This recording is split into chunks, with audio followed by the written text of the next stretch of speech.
Well, good afternoon as we're sitting here at LTV on this beautiful afternoon of April 20th, year 2023, here with the Hello Show. And my name is Haim Mizrahi, continuing with the tradition of public access and the tradition of the Hello Show that's been on the air since 1980.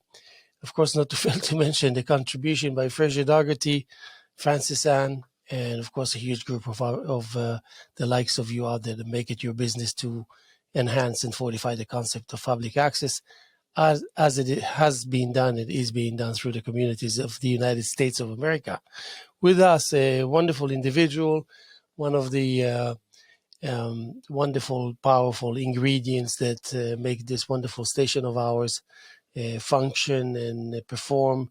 Jody Gambino, is here with us. Jody, it took us a while to get to. Yeah, totally. And it's funny because we're in the same building. We're working in this room. Oh, yeah, definitely. And just to mention a few things, Jody is a musician, an artist. He's actually also, as we speak, a part of the group art show, as I mentioned so many times in the past, that's taking place here on a monthly basis. So all around someone who contributes to LTV and a creative person by way of being a painter and a musician, and we'll talk about this band and all this music. So, Jody, I welcome you, and thanks for how having about me. a few words, kind of to give us a little idea of Jody and his role in this community? Yeah. I grew up in East Hampton, New York. Went to Savannah College of Art and Design, and work here at LTV. I've been volunteering here since about 2015. When I worked back at the Parish Art Museum. And after Parish, I started working here full time. And I'm a multidisciplinary artist. Yes, Yeah. I love the way you put it. So the role of definitions that takes us into make closer to understanding of what we're doing. You know, Right. I love the condensed factors that thrive on the surface of your collages. Oh, right. I mean, it's not to be taken lightly. So I want to start, because if we're going to start talking about paintings and art, is probably most probably will include all the other factors of us as individuals, human beings, and whatnot. But the collages, I mean, what is it that stares you in the face when you first say, "Okay, I'm going to perform a collage right now"? Right. Actually, how I first started making those was when I was in Europe, because I didn't have an outlet to express myself. I was traveling with just a backpack on trains, or however we could get from country to country, and I didn't have a guitar. I didn't have my computer to make music on. So what did I start doing? I started collecting postcards and just very minimal things that I could glue together to make some kind of composition each day I was traveling. And when I got back to the United States, I kind of just kept doing it.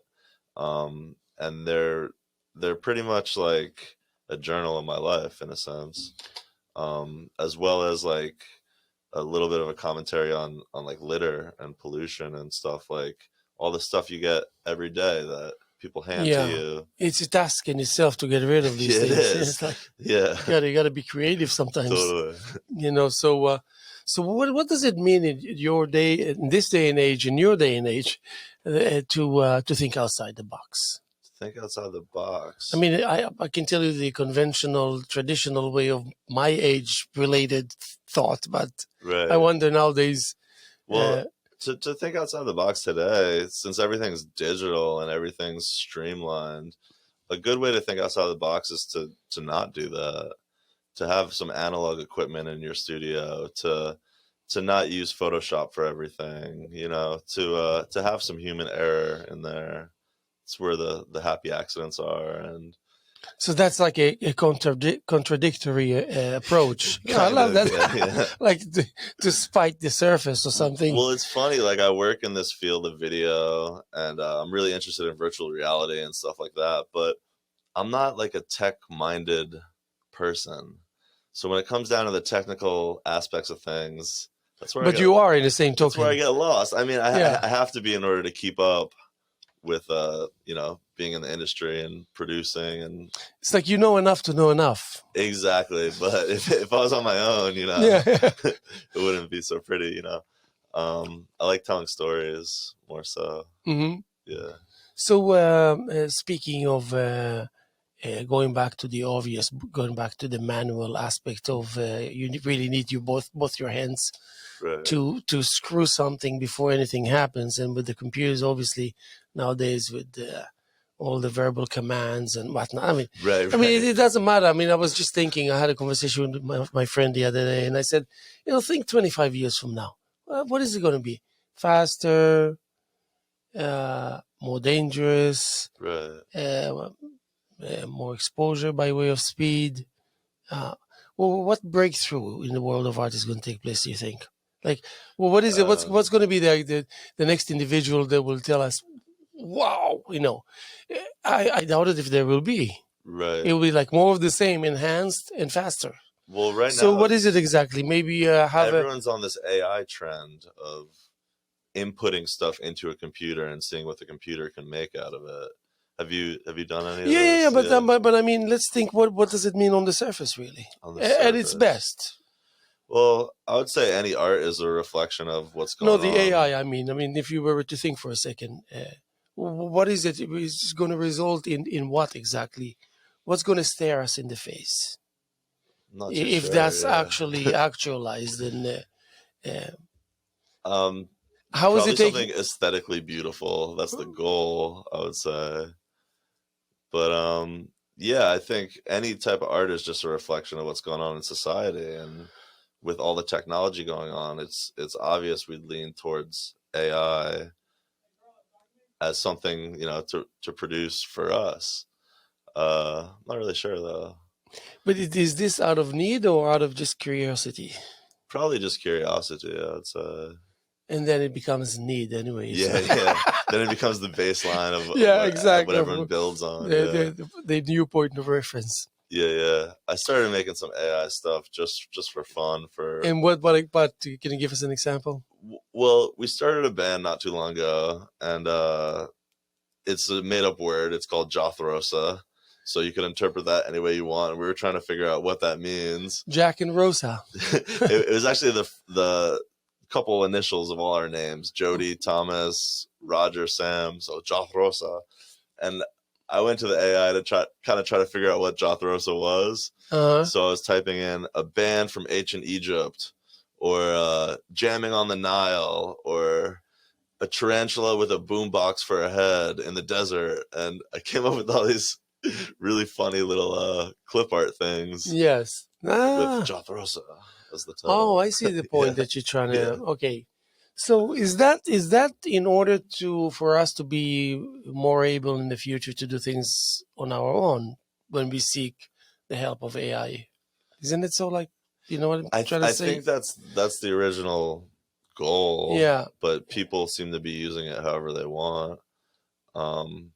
I saw some things where they were swapping artists' voices online. Yeah. So they'd have Beyonce sing a Rihanna song and Rihanna sing a Tupac song, and they were switching the tone of their voice. It was really interesting, but I don't know what use you could have for that, really. Yeah. That's I mean, it's like but I mean, I think that we have our imagination, and the imagination is like, the other day I imagined that it took me about in 3 minutes I managed to reach God, land on his shoulder or its shoulder. I dove into his pocket, and I went through the contents of his pocket, and I kind of showed my face again and came back in 3 minutes, and nothing wrong happened to me. I mean, I came back as I went away, So the thing, so you're talking about trillions and trillions and trillions of trillions of trillions of trillions of light years away, becoming an instant gap, becoming a bearable gap. I mean, so there's a cancellation of so far away that it's actually gotta be like literally glued to your chest first Right. and last. You know what I mean? Right. So this is but for your generation, do you like to get your hands dirty? Like to walk around with That's so funny. I actually don't like. I don't mind if my clothes get a little dirty, but my hands. There's something about like when I was in art school and drawing with the charcoal, and I'd have the stuff all over my face. I was like, oh, get this off of me. But maybe that's why I work with computers mostly. But there's something I do like the tactile element of not necessarily getting your hands dirty, but getting in there and doing something. But your generation, what is the nature of your generation? Speaking of the creative process, I mean, what are they like? I can only guess. You know. Yeah, it's true. I mean, my generation started a lot of stuff with kind of pushing everything towards digital, I would say. When I was in college, I was shooting on film when I first started, and then they ended that. And I remember being devastated. I wasn't. Yeah, that's painful. Yeah. Yeah, but then 4 or 5 years later, I was in my element, and I was like, "This is what I like: digital photography." I was able to shoot more. I was able to manipulate it later. I like doing that stuff, but I feel too many shortcuts. I don't know. I like to know the process, and I like to know how stuff was made. And when you see art that's too digital, you feel like, did they put any effort into it, type of thing. Yeah, Yeah. I get the, but like with your band, tell me more about the nature of your band. I heard, I enjoyed, but tell me more about what is it that you try to communicate with Sure. the, Yeah. and you sing also, correct? Yeah, I'm doing a little singing in the Yeah. band, but I think we're gonna kind of veer away from that. We're gonna get another lead singer, Yes. so we could focus more just on the music. On the Yeah, that's an interesting band. Like, I've played with some of those kids for 10, 20 years now, but we've never had something official. Uh, so it's the sound of the music. It's kind of funky. It's kind of jazzy at times. It can be a little grungy, a little more poppy. We're still trying to kind of find a sound. yeah. I think you're already there and you're not aware of it. Yeah, that might There's be the case. something Yeah. classic. When you speak of classic rock, it would be more like the harsh aspect of classic rock. Right. I like the offbeat, your offbeat and accenting on the offbeat. The drum is doing a good job also. Right. I thought that was very appealing, and so I was actually intrigued that you're so young and as a group and going for the offbeat, going for the Right. syncopation. I like that. And that accenting sound. the syncopation also. So it's interesting. There's a lot of positive return from that. Right, I appreciate it. But then so what do you take from that to the painting? I mean, sometimes is it present enough to tell you, well, maybe you should do something by way of taking some to the world of art, what you get from a session when you play with your band and you get that specific inspiration, you go back to the studio and kind of cross implement. Yeah, Is that something sometimes for sure. How does it come about? What does it mean on the surface? It's kind of just whatever I'm in the mood to do. I like doing the collages because I can rely on myself for those. Yeah, I could just sit in the corner and draw on tape or hot glue, whatever.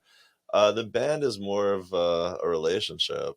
It's like if you've ever had a girlfriend or boyfriend, it's like that, but it's with 4 other people. So you have to agree on everything, and that's kind of the hardest part about it. I think the actual music is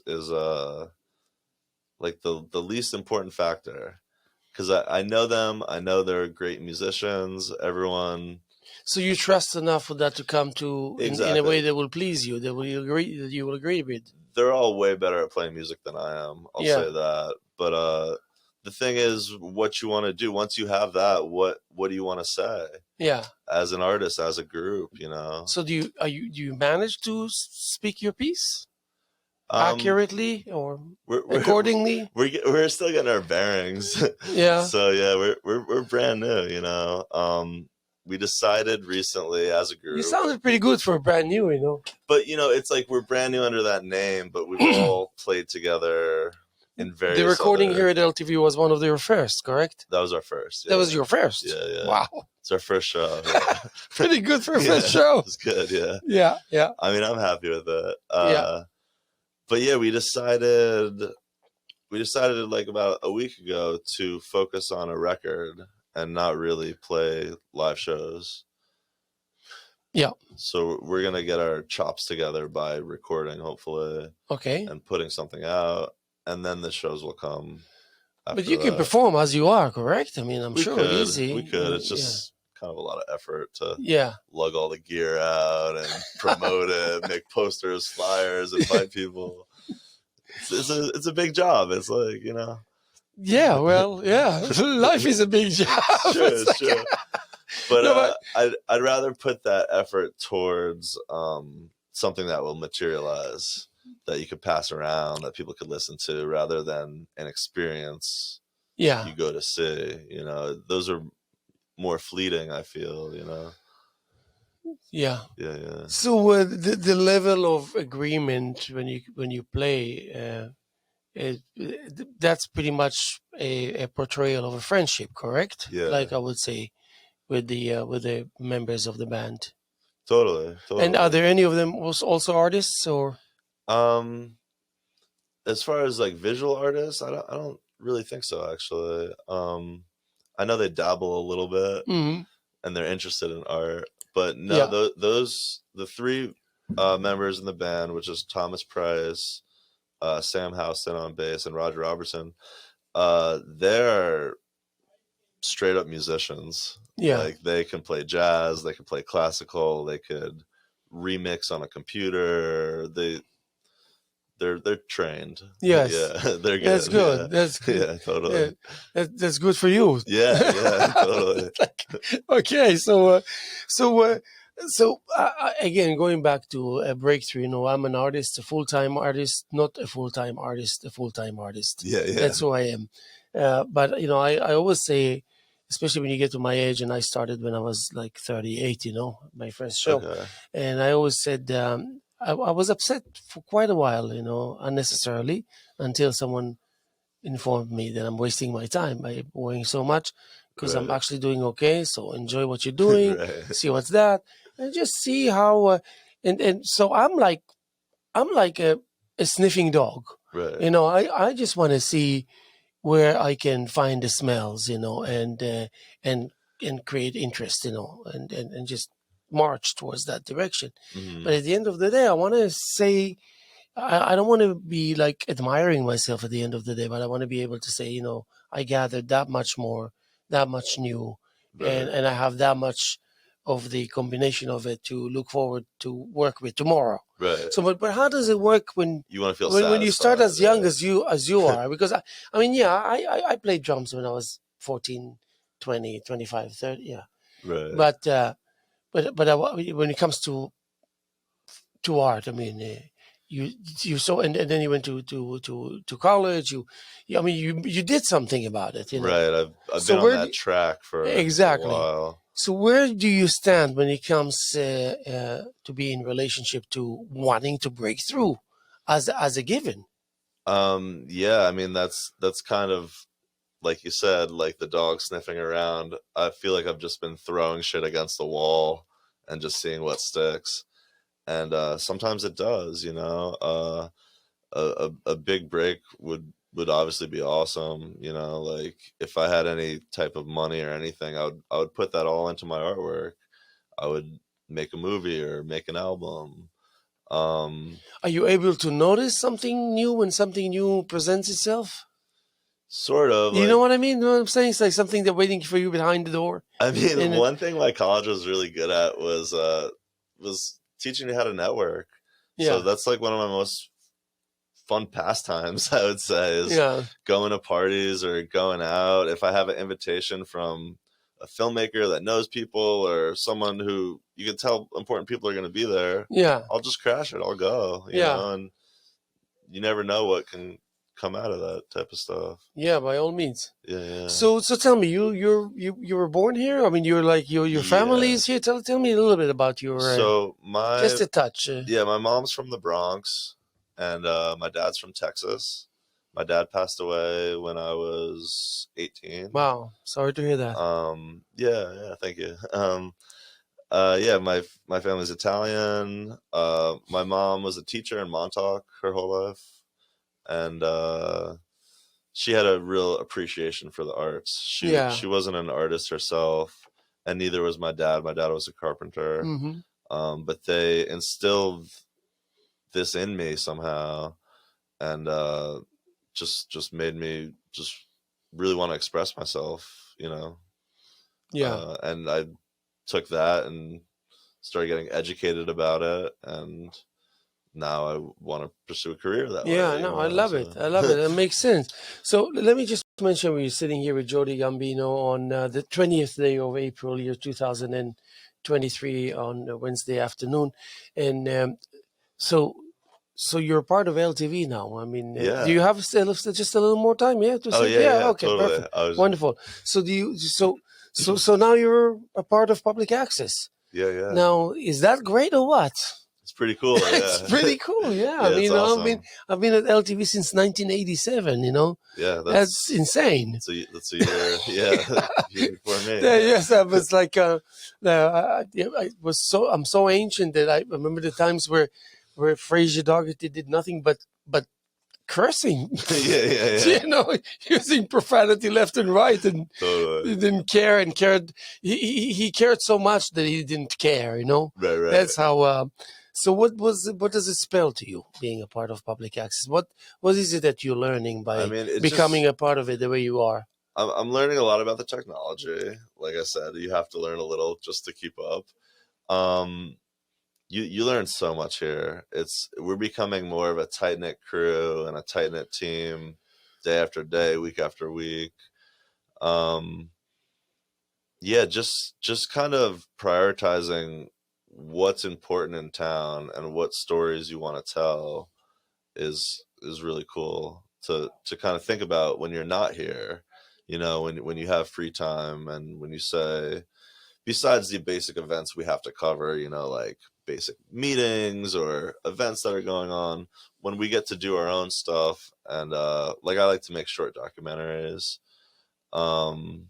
It's a great place to do it because you can draw from such a long collection of memories of all the characters in this town, and yeah, you could just, you know, tell one story at a time, essentially. Yeah.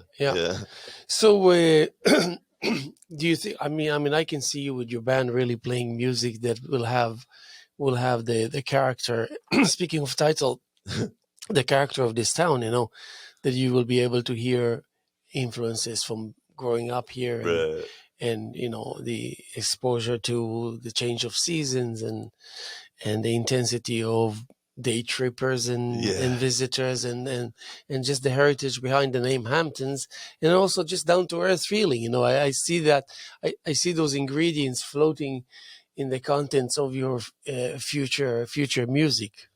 Cool. I appreciate that. I really do.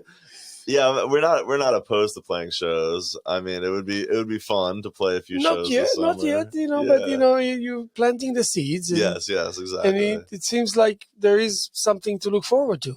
Totally. I think in that sense, and considering your age and looking at your collages, I say, my God, if this guy continues like this, then we have something definitely to look forward to, and it doesn't come just so lightly and so easily, you know.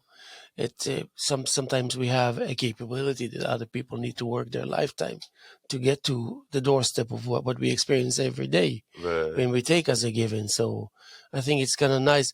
I thought many times I wish I could have had some mentors in my life earlier and more frequent to tell me, hey, stop, or hey, go faster, or hey, avoid that, or hey, what are you doing? You know, just kind of continuous crash courses, you know. Well, yeah, I mean, those are very kind words. I appreciate that. But that's actually I would say one of the more positive things coming out of my dad's death, actually, was he passed away when I was so young that I didn't have like a male role model type thing in my adolescent years. Like, I didn't have someone to talk to man on man with when I was 18, 19, 20, 25. Like, so when I see people that are guys that are doing what I want to do, they are mentors to me, essentially. And I've always tried to kind of cling on to mentor types. Um, yeah, that's been the name of the game for me, pretty Yes, I know. much. Yeah. So how do you find yourself in this community? What I don't know if I should say what role do you play, but Right. what is it? How is it being interpreted? Your presence, your life here within this community. It's funny because when I moved back from Georgia, I never thought I would live here. You know, I didn't like it too much growing up, but I've learned to love it now. And how I see myself is like kind of a connector between different people, different scenes. What do you mean by saying that? Um, like to serve a role here, I wouldn't. I don't know. I feel like I move kind of in a silent type fashion. Mm-hmm. Uh, yeah, they're saying that at the pizza place. They're like, "You should be the mayor here. You know everyone." Maybe you are already. You just don't know it. I work with the mayor sometimes, Yeah, but yeah. that's what I mean. Like Yeah, I'm doing the band stuff in the night, working with the mayor during the yeah. day. It's all in between, you know. Yes, yes. Yeah, yeah. So, it's, so I am fascinated by the fact that the new generation. So what your age range in this community, your friends, you immediate kind of vicinity of group of friends and all this. So what is the topic? What are you talking about? What is it that you converse about? What is it that's important? It's a good question.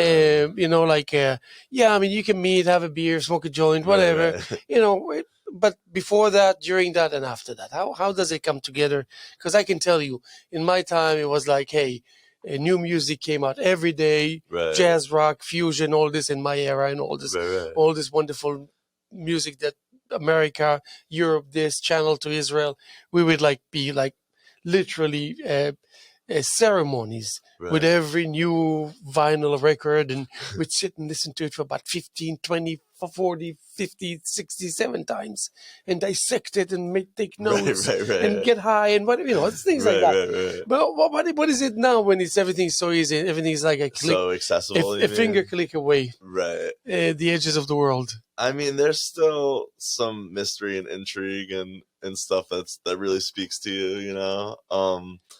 For the past like 3 or 4 years, I was living at this house in Springs that was like an artist's house.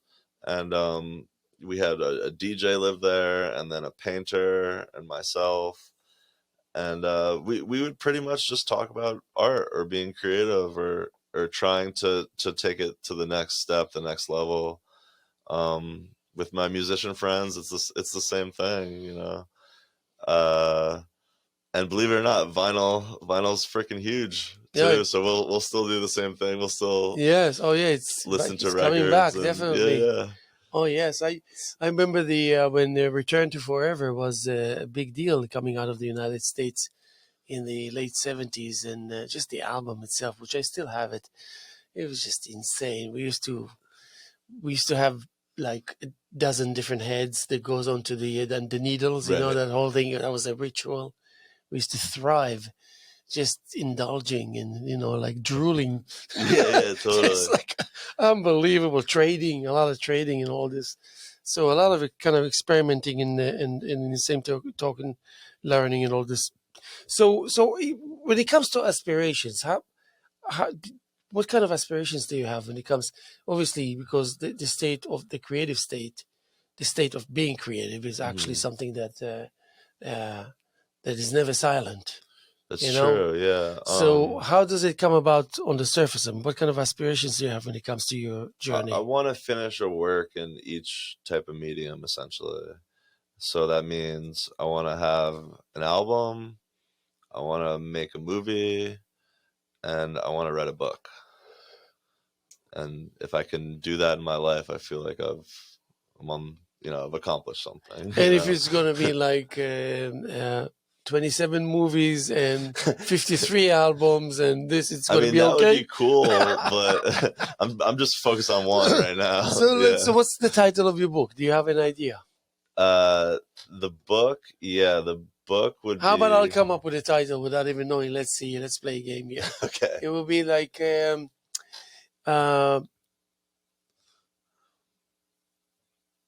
cerebral prerequisites. Cerebral prerequisites. How about that? Okay. That might be a different book that I'm thinking of, but yeah, we could gear it towards that. But that's the comfortable layer that exists as a given all the time. So Right. that's the eternal place to go to be served as a point of reference. So I'm sorry, you're tight. I wanted to write a book about my dad's life growing up in Texas, as like a poor child with a lot of siblings. And I wanted the book to segue into my life and then into my brother's life. And that's all I have so far, but yeah, that's interesting. Yeah.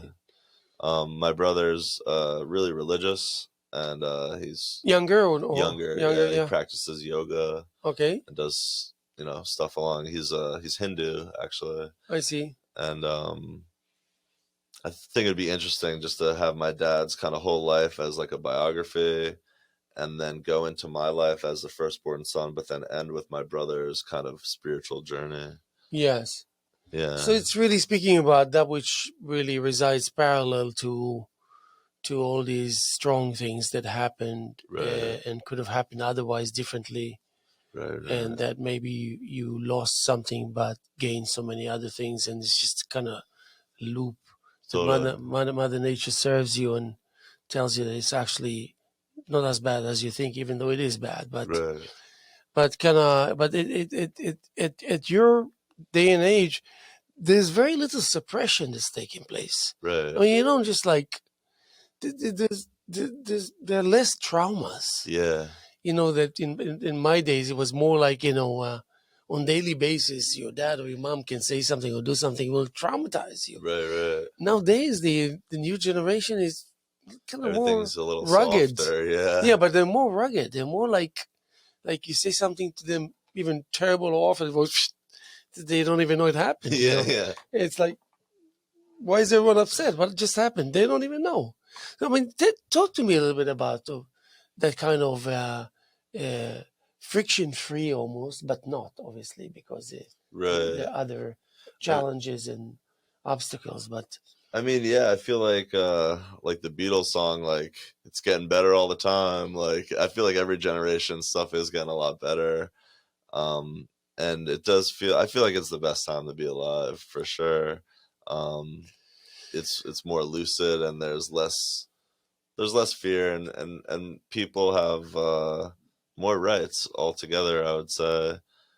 But there is like weird, creepy things that happen, like mass shootings, and like other generations didn't have to deal with stuff like that necessarily. Yeah, there's a lot of fear in the media, and there's a lot of like, I don't know. I feel like people in our generation are a little confused on where to get their information from and where to look, and it kind of distorts their values a little bit. Yeah. Yeah, I don't know. There's just a lot of information out there. So you went to school while it was pretty potentially crazily present in every school. I mean, you went through that, even though you might have not faced the shooter, but tell me a little bit about that kind of freaky feeling to go to school and saying, you never know. Right. I mean, I went to school in Georgia, first of all, so they have an open carry there, I'm pretty sure. So everyone has a gun on them in general. And what I found, I'm anti-gun, but what I found about that was there's a lot less fist fights everywhere. Like in New York City, you know, I've seen people get jumped before and get beat up. In Georgia, that didn't really happen because so many people had guns. But you know, then there were shootings, time Yeah. after time. Yeah. Michael and I actually, the director here at Yes. LTV, Michael Clark. Yeah. we had organized an event a few years ago that was a gun sanity event at Guildhall that was just talking about people's experiences with guns and with mass shootings. And yeah, it's scary. I mean, I've never been in a situation like that. But one time I left a concert just because I felt unsafe. Really? Yeah, in Atlantic City. And you know, there was nothing. Just instincts, you mean? Yeah, it was just the way we had to get ushered into the Yeah. concert hall, and there was no exits really. And I was like, you know, if something happens here, I'm not for it. I'm doomed. Yeah, so Yeah. I just left. That's why Yeah, wise yeah. decision.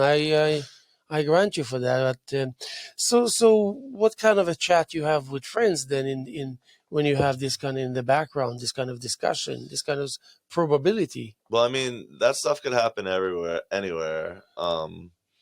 We happen to live in this real safe little bubble that feels nice. But I don't know, you know, when you explore.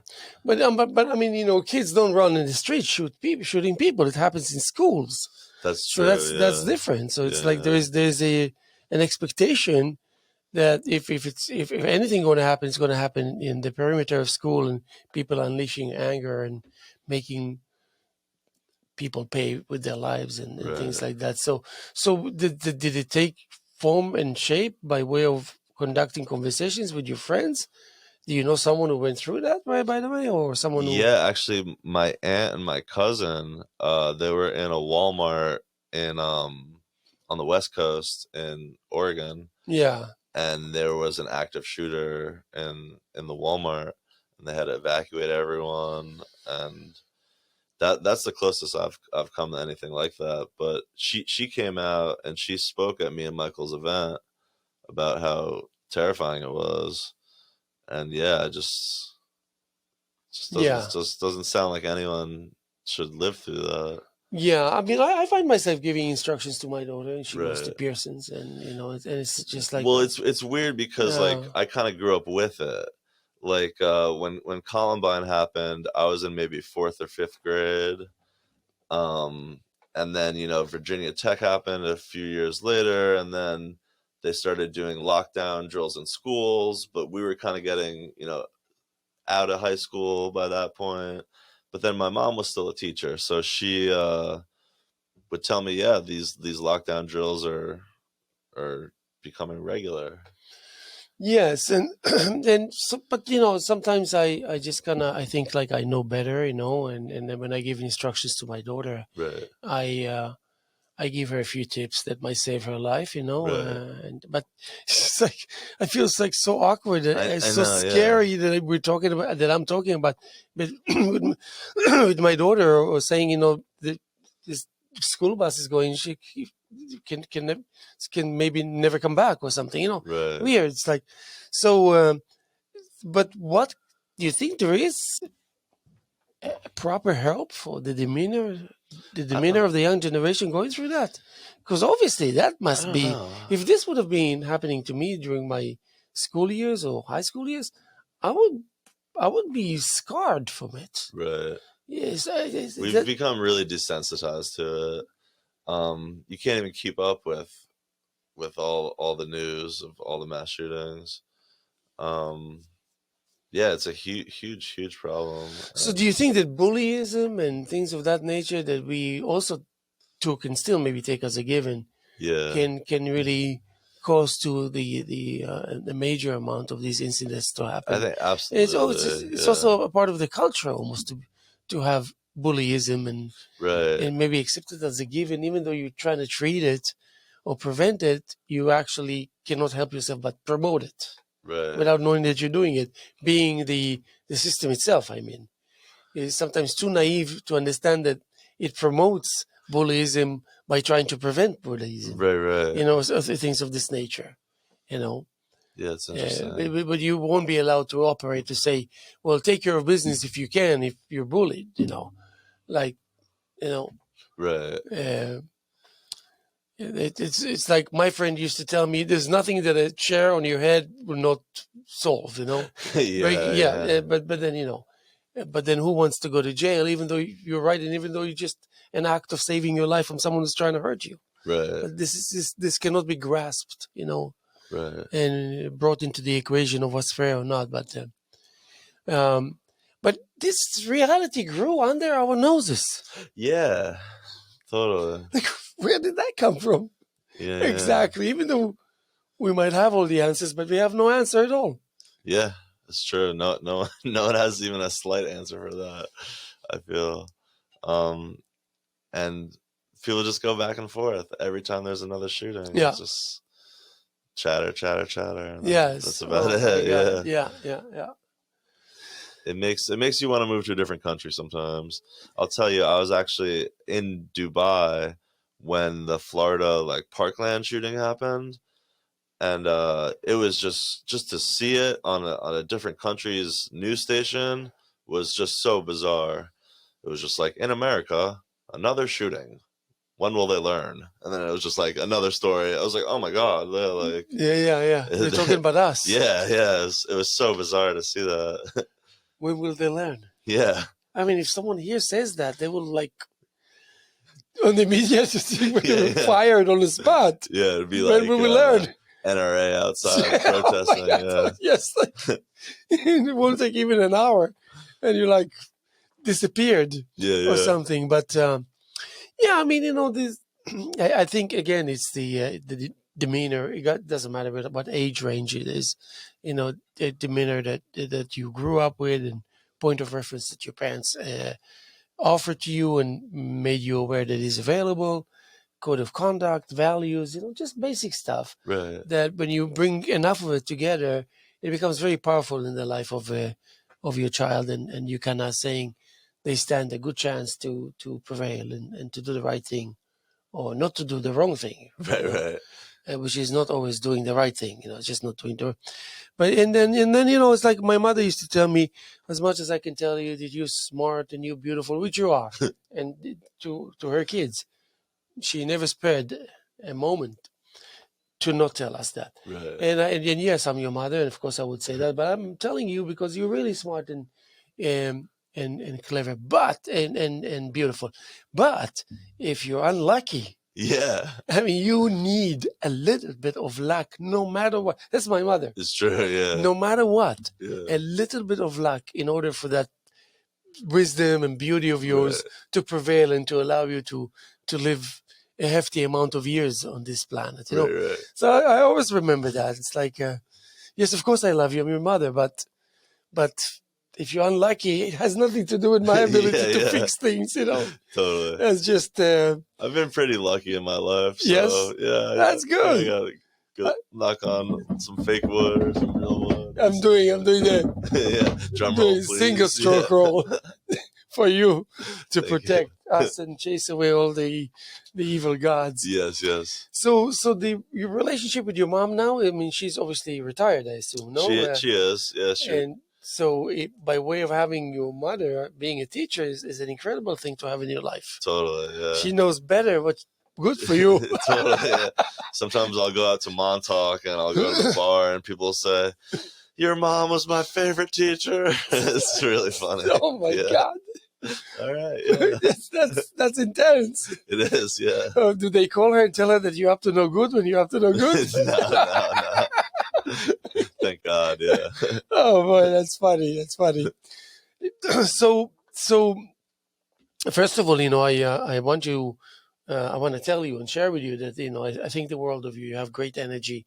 LTV is definitely benefiting from your presence here. Oh, thanks.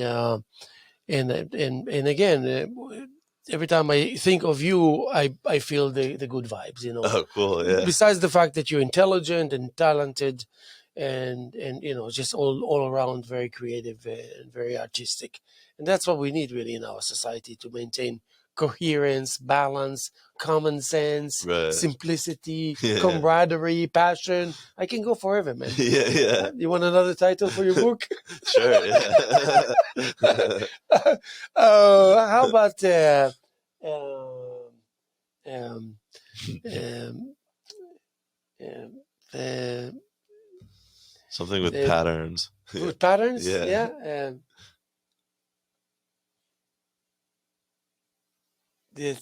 That would be wait patterns. I have it there.